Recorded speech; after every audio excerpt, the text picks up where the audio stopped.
আসসালামু আলাইকুম ওরহমতুল্লাহি ওবরাকাতুহ।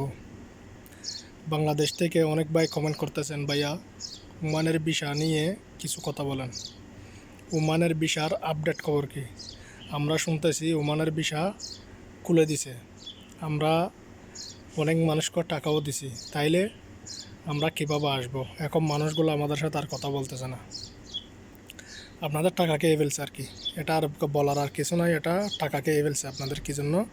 ওমানের মধ্যে এখনও পর্যন্ত কোনো ভিসা খোলা হয় নাই। আজকে 1 বছরের উপরে হয়েছে, প্রায় 1.5 বছর হয়ে গেছে ওমানের ভিসা স্থগিত করছে ওমান সরকার। এখনও পর্যন্ত কোনো ওয়ার্কিং ভিসা খোলা হয় নাই এবং খোলার কোনো সম্ভাবনাও নাই। আপনারা যারা দালালকে টাকা দিছেন, যারা কথা বলছেন, যারা ভিসার ব্যাপারে নিয়ে চুক্তি করছেন, এগুলো আছে সব বকওয়াস, এগুলো আছে সব বাটফার, এগুলো সব দালাল। আপনারা অপরিচিত মানুষ, অনলাইনের মাধ্যমে হোক অপরিচিত মানুষ, কারোর সাথে কথা বলবেন না। কি জন্য? আপনাদের থেকে টাকা পয়সা হাতিয়ে চলে যাবে। আপনাদের থেকে টাকা পয়সা নিয়ে চলে গেলে আপনাদের সাথে আর কোনো যোগাযোগ করবে না।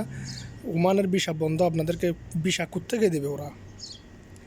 এগুলো হচ্ছে যে কিছু কিছু মানুষ আছে, মানুষকে বিভ্রান্তিকর কথা বলে, মানুষকে মিষ্টি মিষ্টি কথা বলে, মানুষকে ফাঁদে ফেলে এগুলো টাকা পয়সা হাতিয়ে নেয়। আমার ভিডিওগুলো আমি দালালকে গালাগালি করি, তার জন্য দালালকে অনেক দরশক্ত কথা বলি, তার জন্য দালাল কিছু কিছু দালালের গায়ে লাগে। কিছু কিছু দালাল আমাকে কমেন্ট করে, খারাপ ভাষায় গালিগালাজ করে। কি জন্য?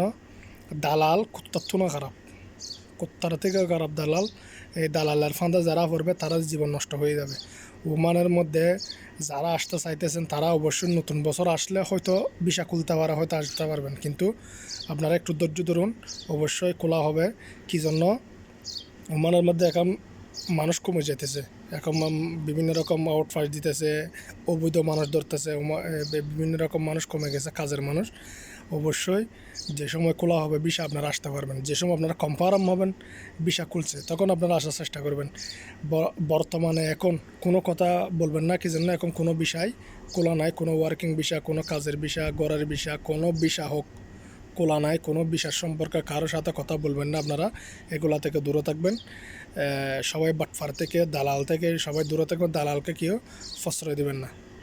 অবশ্যই আমার কথাটি হয়তো সবাই বুঝতে পারছেন। আপনারা টাকা ধার কর্জ করে মানুষ থেকে নিয়ে যেরকম হোক না কোনো টাকাগুলো যে দেন, এগুলো আপনারা বাংলাদেশ থেকে পরিশোধ করবেন কীভাবে?